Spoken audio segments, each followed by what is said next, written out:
കൃഷ്ണാർജുനസംവാദേ പുരുഷോത്തമയോഗോ നാമ പഞ്ചദശോऽധ്യായः. ശ്രീഹരേ നമഃ. ശ്രീഹരേ നമഃ. ശ്രീഹരേ നമഃ. ശ്രീ അഭേദാനന്ദഭാരത്यै പ്രസീദ പ്രസീദ. ഏകദേശം 1976 ശേഷം തിരുവനന്തപുരത്തു നിന്നും ആറയൂർ അഭയദർശനത്തിലേക്ക് ഒരു പദയാത്ര നടത്തി സ്വാമിജി. അങ്ങനെ നെയ്യാറ്റിൻകര കൃഷ്ണക്ഷേത്രത്തിലാണ് രാത്രി തങ്ങിയത്. രണ്ടാമത്തെ ദിവസം 3 ദിവസം കൊണ്ടാണ് അങ്ങെത്തിയത്. രാവിലെ ആയപ്പോൾ ക്ഷേത്ര ദർശനം കഴിഞ്ഞിട്ട് കൃഷ്ണൻ്റെ മുമ്പ് നിന്ന് സ്വാമിജി പുരുഷോത്തമ യോഗം പറഞ്ഞു. എന്നിട്ട് അദ്ദേഹം പറഞ്ഞതാണ്, പുരുഷ സൂക്തം വച്ച് അർച്ചിക്കേണ്ട സ്ഥലങ്ങളിൽ അത് പറ്റിയില്ല എന്നുണ്ടെങ്കിൽ ചെയ്യേണ്ടത് പുരുഷോത്തമ യോഗം തന്നെയാണ്. രണ്ടിനും തുല്യ ഭാവപ്രകടമാണ്. അതുകൊണ്ട് പുരുഷ സൂക്തത്തിൻ്റെ അതേ പ്രാധാന്യം ഭഗവത്ഗീതയിൽ പുരുഷോത്തമ യോഗത്തിനുണ്ട്. പിന്നെ അതിൽ വേറൊന്ന് സ്വാമിജി തന്നെ പറഞ്ഞതാണ്, ഇതിലെ ഒരു മന്ത്രമുണ്ട്. ഈ ഗ്യാസിൻ്റെയൊക്കെ പ്രശ്നമുണ്ട്, ദഹനമൊക്കെ പ്രശ്നമുണ്ട് എന്നുണ്ടെങ്കിൽ ഈ മന്ത്രം ഒരു 9 തവണ പറഞ്ഞാൽ മതി, അത് മാറും എന്നുള്ളത് ഗുരുനാഥൻ്റെ അഭിപ്രായമാണ്. അത് ഒരുപാട് പേർക്ക് അനുഭവം ശരിയായിട്ടുമുണ്ട്. അത് അഹം വൈശ്വാനരോ ഭൂത്വാ പ്രാണിനാം ദേഹമാശ്രിത പ്രാണാപാനസമായുക്ത പചാമന്യം ചതുർവിധം. ഇത് പറഞ്ഞുകൊണ്ട് വയറ്റിൽ തടവിയാൽ മതി, ഉടനെ അത് ആശ്വാസമാകും. അത്രത്തോളം ഇതിലെ ഓരോ മന്ത്രങ്ങൾക്കും ഓരോ അക്ഷരങ്ങളും ജ്ഞാനത്തിൻ്റെ സമുദ്രമാണ്. നമുക്ക് കണ്ടെത്താനോ അറിയുവാനോ സാധിക്കില്ല. മര്യാദ പുരുഷോത്തമനായ ശ്രീകൃഷ്ണനെയാണ് ഇതിൽ പ്രകടമാക്കി തരുന്നത്. 2 തരത്തിലെ കൃഷ്ണരൂപമുണ്ടെന്നാണ് പറയുന്നത്. ഗോലോകശ കൃഷ്ണനും വിഷ്ണു രൂപത്തിൽ നിന്ന് പ്രകടമായ ദേവകീസുതനായ കൃഷ്ണൻ. അപ്പോൾ ഇതിൽ ഈ ഗീത ഉപദേശിച്ചു കൊടുക്കുന്നത് രാധാകൃഷ്ണ യുഗള രൂപമായ ഗോലോകശ കൃഷ്ണനാണ് ഗീത ഉപദേശിക്കുന്നത്. ഗീത ഉപദേശത്തിൻ്റെ മഹത്വം അദ്ദേഹം പറഞ്ഞു തന്നത്, അത് കേൾക്കാനായിട്ട് ഒരാൾ കൂടെ ഉണ്ടായിരുന്നു. യുദ്ധക്ഷേത്രമാണ്, അക്ഷോഹിണിപ്പടം മുഴുവനുണ്ട്. പക്ഷെ അവരാരും ഇത് ശ്രദ്ധിച്ചില്ല, അവരാരും ഇത് കേട്ടില്ല. അർജുനൻ്റെ മുമ്പ് നിന്നാണ് ശ്രീകൃഷ്ണ ഭഗവാൻ ഗീത ഉപദേശിച്ചത്. പക്ഷേ അത് കേട്ടത് ഒറ്റ 2 പേര് കൂടെ തൊട്ടടുത്തുണ്ട്. അതിൽ ഒന്ന് സഞ്ജയൻ കേട്ടത് കൊണ്ടാണ് നമുക്കിതിങ്ങനെ കിട്ടിയത്. സഞ്ജയോ വാച, ധൃതരാഷ്ട്രക്ക് പറഞ്ഞു കൊടുക്കുന്ന സമയത്ത് തൊട്ടാണ് നമുക്ക് ഗീത കിട്ടുന്നത്. അപ്പോൾ സഞ്ജയനും കൂടെ ഉള്ളതുകൊണ്ടാണ് ഗീത ലോകർക്ക് കിട്ടിയത്. പിന്നെ ഒരാളൂടെ ഈ ഗീത കേട്ടു. അത് രാമഭക്തനായ ആഞ്ജനേയ സ്വാമികളാണ്. കല്യാണ സൗഗന്ധികം കൊണ്ടുവരാനായിട്ട് പാഞ്ചാലി പറഞ്ഞതനുസരിച്ച് പോകുന്ന സമയത്ത് വഴിക്ക് വച്ച് ആഞ്ജനേയനെ കാണുന്നു. പക്ഷേ ഭീമസേനൻ അറിഞ്ഞൂടെ ഇത് ആഞ്ജനേയനാണെന്ന്. പോകുന്ന വഴിയിൽ ഒരു മാർഗ തടസ്സമായിട്ട് അദ്ദേഹത്തിൻ്റെ വാല് കിടന്നപ്പോൾ ഈ വാലിന്ന് മാറ്റണം, എനിക്ക് പോകണം എന്ന് പറഞ്ഞു. അപ്പോൾ മഹാത്മാക്കൾക്ക് അങ്ങനെ ഒരു ഗുണമുണ്ട്, ഈ തടസ്സങ്ങളുണ്ടെങ്കിൽ അവിടെ പോകില്ല. അതിന് ഇവർ മാറ്റാൻ ശ്രമിക്കില്ല, അല്ലാതെ മാറിപ്പോകണം. അപ്പോൾ ഇതിപ്പോൾ വാലായതുകൊണ്ട് മാറ്റാൻ പറഞ്ഞപ്പോൾ പറഞ്ഞു, ഞാൻ മാറ്റില്ല, നീ വേണമെങ്കിൽ മാറ്റിയിട്ട് വയ്ക്കുമോ എന്ന് പറഞ്ഞു. അപ്പോൾ അദ്ദേഹം പറഞ്ഞു, ഈ വാലല്ല, നിന്നെയും കൂടെ മാറ്റാൻ എനിക്കറിയാം, അതിനുള്ള ശക്തി എന്നിലുണ്ട്. പക്ഷേ ചെയ്യാത്ത എന്തെന്ന് വെച്ചാൽ, നിൻ്റെ രൂപത്തിലുള്ള ഒരു ചേട്ടൻ എനിക്കുണ്ട് മുമ്പ്. ആ ചേട്ടൻ്റോടുള്ള ഒരു കടപ്പാട് വെച്ച് നിന്നെ ഞാൻ വെറുതെ വിടുന്നു, അല്ലെങ്കിൽ നിന്നെ വാലോടെ തൂക്കി എറിയാൻ എനിക്കറിയാം എന്ന് ഹനുമാനോട് ഭീമസേനൻ പറയുക. അപ്പോൾ ആ സമയത്ത് പറഞ്ഞു കൊടുക്കുകയാണ്, നിനക്ക് അങ്ങനെ ഒരാളിനെ അറിയാമോ? അയ്യോ, എനിക്ക് അറിഞ്ഞുകൂടാന്ന് പറഞ്ഞു. എങ്കിൽ ഞാൻ പറഞ്ഞു തരാം എന്ന് പറഞ്ഞിട്ട് അദ്ദേഹം രാമകഥ മുഴുവൻ പറഞ്ഞു കൊടുക്കുക. ആഞ്ജനേയൻ രാമകഥ മുഴുവൻ കേട്ട് കഴിഞ്ഞപ്പോഴാണ്, ഞാൻ ആരെന്ന് കാണണമെന്ന് പറഞ്ഞപ്പോഴാണ് ആഞ്ജനേയ മൂർത്തിയായിട്ട് വായുകുമാരനായിട്ട് പ്രകടമായി കാണിച്ചു കൊടുക്കുന്നത്. അപ്പോൾ ഇതിൽ നിന്ന് കിട്ടുന്ന വേറൊരു മഹത്വം എന്ന് വെച്ചാൽ, രാമായണ കഥ കേട്ടപ്പോഴാണ് താൻ അതുവരെ കണ്ടിട്ടില്ലാത്ത തൻ്റെ ജ്യേഷ്ഠനെ കാണാൻ സാധിച്ചത്. ഇപ്പോൾ രാമായണത്തിൻ്റെ ഒരു മഹത്വമായിട്ടിവിടെ പറയുന്നു, കുടുംബ ബന്ധത്തെ കൊണ്ടുവരുന്നതാണ് രാമായണം. അങ്ങനെ രാമായണം കേട്ട് തൻ്റെ ചേട്ടനെ മനസ്സിലാക്കി ആഞ്ജനേയൻ ഭീമസേനയെ ആലിംഗനം ചെയ്യുന്നു. എന്നിട്ട് പറഞ്ഞു, നീ പോകുന്നിടം വിചാരിക്കും പോലെ എളുപ്പമല്ല കല്യാണ സൗഗന്ധ്യ പുഷ്പം കിട്ടുന്നത്. അവിടെ രാക്ഷസന്മാരുണ്ട്, അവരെ കൊല്ലണമെങ്കിൽ എൻ്റെ അനുഗ്രഹം വേണം, അതിനാണ് ഞാൻ ഇതിൻ്റെ ഇവിടെ വന്ന് വഴിയിൽ വന്ന് നിന്നത് എന്ന് പറഞ്ഞിട്ട് പറഞ്ഞു കൊടുത്തെല്ലാം പറഞ്ഞപ്പോൾ വലിയ സന്തോഷമായി. അപ്പോൾ പറഞ്ഞു, ചേട്ടാതെ ഇതൊക്കെ കാര്യം ശരിയാണ്, പക്ഷെ ഞങ്ങൾക്ക് വേറൊരു സഹായം കൂടെ ചെയ്യണം. എന്താണെന്ന് കേട്ട്, അത് ഞങ്ങളിങ്ങനൊരു പ്രശ്നത്തിലുണ്ട്, ഇനിയിപ്പോൾ ഞങ്ങൾക്ക് ഭൂമി തിരിച്ചു കിട്ടണം, മഹായുദ്ധം നടക്കും, ആ യുദ്ധത്തിൽ അങ്ങ് വന്ന് സഹായിക്കണമെന്ന് പറഞ്ഞു. ആ സമയത്ത് ഹനുമാൻ സ്വാമി പറഞ്ഞതാണ്, അത് വെറും കുട്ടിക്കളിയാണ്, ഞങ്ങളുടെ യുദ്ധമായിരുന്നു മഹായുദ്ധം. മഹായുദ്ധം എന്ന് പറയാൻ മഹാഭാരത യുദ്ധം ഒന്നുമേ അല്ല. അപ്പോൾ പറഞ്ഞു, അങ്ങനെ പറഞ്ഞാൽ പറ്റില്ല, അങ്ങ് വന്നേ തീരുള്ളൂ എന്ന് പറഞ്ഞു. അങ്ങനെ നിനക്ക് നിർബന്ധമാണെങ്കിൽ നീ പറഞ്ഞതുകൊണ്ടല്ല, എനിക്ക് വരണമെന്നൊരു ആഗ്രഹമുണ്ട്. കാരണം യുദ്ധം തുടങ്ങുന്നതിന് മുമ്പ് നിൻ്റെ അനിയനായ അർജുനന് വേണ്ടിയിട്ട് ശ്രീകൃഷ്ണ ഭഗവാൻ ഗീത ഉപദേശിക്കും, അത് കേൾക്കുവാനായിട്ട് ഞാൻ വരുന്ന. എന്നിട്ട് ഒന്നുകൂടെ പറഞ്ഞു, നിങ്ങളുടെ യുദ്ധം ഞാൻ കാണാൻ നിൽക്കില്ല, അതുകൊണ്ട് കൊടിയിൽ വന്നിട്ട് തിരിഞ്ഞിരിക്കുന്ന, കാരണം എനിക്കിത് കാണേണ്ട ആവശ്യമില്ല. എന്നിട്ട് ചില സമയത്ത് ഭീമൻ വളരെ പ്രതിസന്ധിയിൽ പെട്ടുപോയാൽ ചേട്ടാന്ന് വിളിച്ചു കഴിഞ്ഞാൽ അവിടെ ഇരുന്നിട്ടൊന്ന് ഊതുകയുള്ളൂ, ഭീമൻ മാത്രമേ, ബാക്കിയെല്ലാവരും പറന്നു പോകും.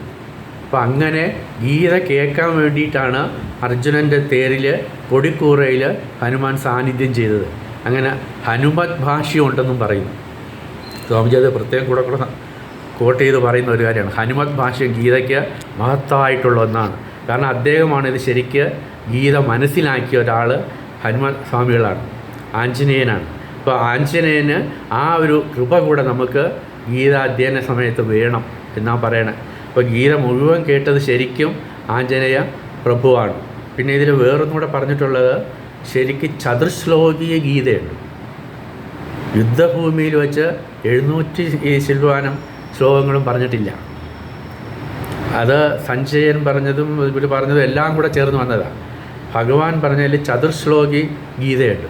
അത് പറഞ്ഞാലും ഗീത മുഴുവൻ പാരായണം ചെയ്ത പുണ്യമാണ് എന്ന് പറയുന്നു. അതിലും കുറേ കൂടെ ലളിതമാക്കിയാണ് പറയുന്നത്. ഒരു ശ്ലോകമുണ്ടെന്ന് പറയുന്നത് ഗീതയ്ക്ക്. ഒരു ശ്ലോകം പറഞ്ഞാൽ ഗീത മുഴുവൻ വായിച്ചതിൻ്റെ പ്രാധാന്യം കിട്ടും. അത് സ്വാമിജികൾ തൻ്റെ ഭജനയിൽ എപ്പോഴും പറഞ്ഞിരുന്നതാണ്. അപ്പോൾ ഭജനയോടൊപ്പം തന്നെ ഗീത പൂർണ്ണമായിട്ട് പാരായണം ചെയ്യുന്ന സമ്പ്രദായമാണ് അഭേദാനന്ദ സ്വാമികൾ നമുക്ക് വേണ്ടി പകർന്നു തന്നത്. അതാണ് സർവധർമാൻ പരിത്യജ്യ മാമേകം ശരണം വ്രജ അഹം ത്വാ സർവപാപേഭ്യോ മോക്ഷയിഷ്യാമി മാ ശുചഃ. ഇത് ഗീതയുടെ എസൻസാണ്. ഏറ്റവും പ്രധാനപ്പെട്ട ഒരു ശ്ലോകം എന്ന് പറയുന്നത് ഈ ഒരു ശ്ലോകം പറയാനായിട്ടാണ് ബാക്കി ശ്ലോകങ്ങളൊക്കെ പറഞ്ഞതെന്നാണ് പറയണത്. പിന്നെ ഇനി ഒന്നുകൂടെ പറയുന്ന ഒരു രഹസ്യം പറഞ്ഞു തന്നു അവിടെ വെച്ച്. ഗീത എന്ന് പറഞ്ഞാൽ അതെല്ലാവർക്കും അത് കേട്ടാൽ മനസ്സിലാവില്ല. അതാണ് അതിൽ രഹസ്യം. എല്ലാവർക്കും ഗീത കേട്ടാൽ അത് അവർക്ക് മനസ്സിലാക്കാൻ സാധിക്കില്ല. അതിനെന്ത് വേണം? യോഗീഭാവം വേണമെന്നർത്ഥം. അപ്പോൾ യോഗീ ഗീതയാണ് ഉപദേശിച്ചത്. യോഗീഭാവം വേണം. ഒന്ന് നോക്കിയാൽ ഗീത ആദ്യം തൊട്ട് അവസാനം വരെ നോക്കിയാൽ ഏറ്റവും കൂടുതൽ പ്രയോഗിച്ചിരിക്കുന്ന ഒരു പദം എന്നുള്ളത് യോഗ ശബ്ദമാണ്. യോഗ, യോഗി, യോഗ, യോഗം, യോഗ, അർജുന വിഷാദ യോഗം, ഇങ്ങനെ അതിൽ മുഴുവൻ യോഗ ശബ്ദമേ ഉള്ളൂ. അപ്പോൾ യോഗി ഭവ എന്നുള്ളതാണ് ഗീതയുടെ മോറൽ ഗുണപാഠം. യോഗികളായി തീരുക എന്നാണ്. യോഗി ഭവ, നീ യോഗിയായി തീരുക എന്നാണ്. അപ്പോൾ യോഗി എന്ന് വെച്ചാൽ യോഗം. അലഭ്യ ലഭ്യത ഇത് യോഗ. അലഭ്യ ലഭ്യത, അപ്പോൾ അലഭ്യമായിട്ട് എന്ന് വെച്ചാൽ നമുക്ക് ലഭ്യമാകാത്തത് കിട്ടുന്നതാണ്. ലഭ്യമാകാത്തതിൽ ഈശ്വര ചൈതന്യമാണ്. അത് നമ്മളിൽ കിട്ടിയാൽ യോഗികളായി തീരും.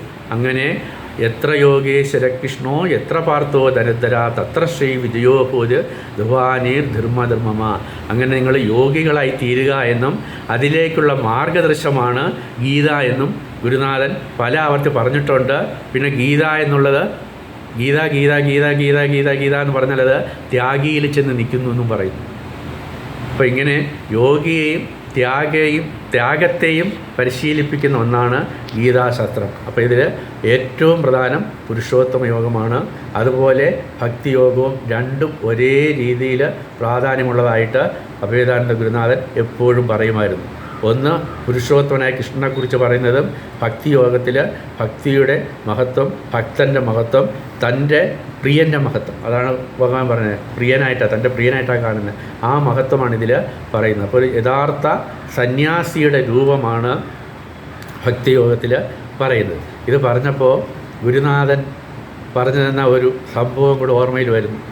അദ്ദേഹം ഇവിടെ നിന്ന് മധുരയ്ക്ക് പോവുകയായിരുന്നു. അഭേദാനന്ദ സ്വാമികളിൽ ഇവിടെ നിന്ന് ഉത്തരമധുരയ്ക്ക് ട്രെയിനിൽ യാത്ര ചെയ്യുകയായിരുന്നു. യാത്ര ചെയ്തപ്പോൾ അദ്ദേഹത്തിൻ്റെ എതിർവശത്തായിട്ട് ഒരു പഞ്ചാബി കൂടെ ഇരുന്നു.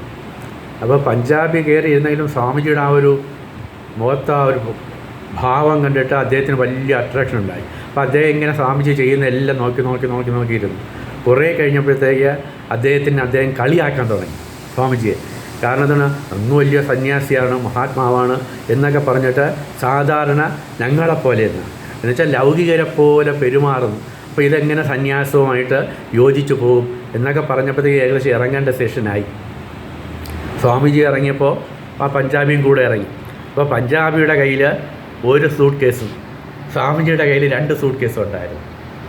ഇവർ രണ്ടുപേരും കൂടെ നടന്ന് ഏകദേശം യമുനയുടെ പാലത്തിൻ്റെ അടുത്തെത്തിയപ്പോഴത്തേക്കും ഇദ്ദേഹം വന്ന വഴിയെ പിറക്കെ പറഞ്ഞു കൊടുക്കുന്നത്, സന്യാസി ഓർ ഹമേ കോൺസി ഫറഖ് ഹൈ, നമ്മൾ രണ്ടുപേരും ഏക്സാഹ, അതിൽ ഒരിക്കലും ഒരു വ്യത്യാസം, രണ്ടുപേരും ഒരുപോലെ. അദ്ദേഹത്തിൻ്റെ കയ്യിൽ 2 സൂട്ട് കേസ്, എൻ്റെ കയ്യിൽ 1 സൂട്ട് കേസ്, ഇത്രയേ ഉള്ളൂ വ്യത്യാസം എന്ന് പറഞ്ഞു. അപ്പോഴൊക്കെ തിരിഞ്ഞു നോക്കി ചിരിച്ചോണ്ട് നടന്നു, ഒന്നും പറഞ്ഞില്ല. പാലത്തിൻ്റെ നടുക്കെത്തിയപ്പോൾ അടുത്ത് വിളിച്ച് തോളിൽ തട്ടിയിട്ട് ഒരു കയ്യിലിരുന്ന സൂട്ട് കേസ് ഒരു വശത്തും മറ്റേ കയ്യിലിരുന്ന സൂട്ട് കേസ് മറുവശത്തും വലിച്ചെറിഞ്ഞു.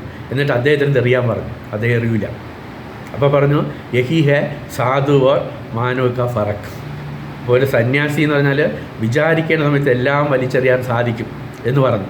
അപ്പോൾ ഇത് കേട്ട് മൈഥിലിയമ്മയുണ്ട്. അപ്പോൾ മൈഥിലിയമ്മയിട്ട് സ്വാമിജി അതിൽ 2-3 പുതുശ 2 ഷാൾ വെച്ചു, അതൊക്കെ എന്നെ പണിയിട്ടാ.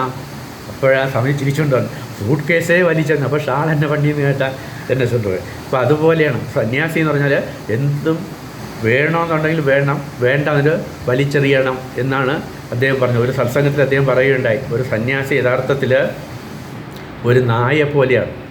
മഴ നനഞ്ഞുകൊണ്ടിരിക്കുമ്പോൾ നായി ചുമ്മാ നിനക്ക് ഇങ്ങനെ അഭിഷേകം പോലെ വെള്ളം വീണുകൊണ്ടേയിരിക്കും, ദേഹം മുഴുവൻ നനഞ്ഞുകൊണ്ടേയിരിക്കും. പക്ഷേ 1 സെക്കൻഡ് കൊണ്ട് കുടഞ്ഞു കഴിഞ്ഞാൽ ഒരു തുള്ളി ഇദ്ദേഹത്തിന് നിൽക്കില്ല. അപ്പോൾ അതുപോലെ സന്യാസി എല്ലാവരുടെ കൂട്ടത്തിൽ നിന്നാലും വിചാരിക്കുന്ന വെച്ച് കുടഞ്ഞു കഴിഞ്ഞാൽ എല്ലാം അകന്നു പോകും. എല്ലാത്തിനെയും മാറ്റി നിർത്താനുള്ള ഒരു കഴിവ്, ശക്തി ഒരു സന്യാസിയിൽ ഉണ്ടായിരിക്കണം. ഇതാണ് സന്യാസ ലക്ഷണം എന്ന് അദ്ദേഹം ഒരിക്കൽ പറഞ്ഞതായിട്ട് ഓർമ്മയുണ്ട്. അഖണ്ഡമണ്ഡലാകാരം വ്യാപ്തം യേന ചരാചരം തത്പദം ദർശിതം യേന തസ്മൈ ശ്രീ ഗുരവേ നമഃ.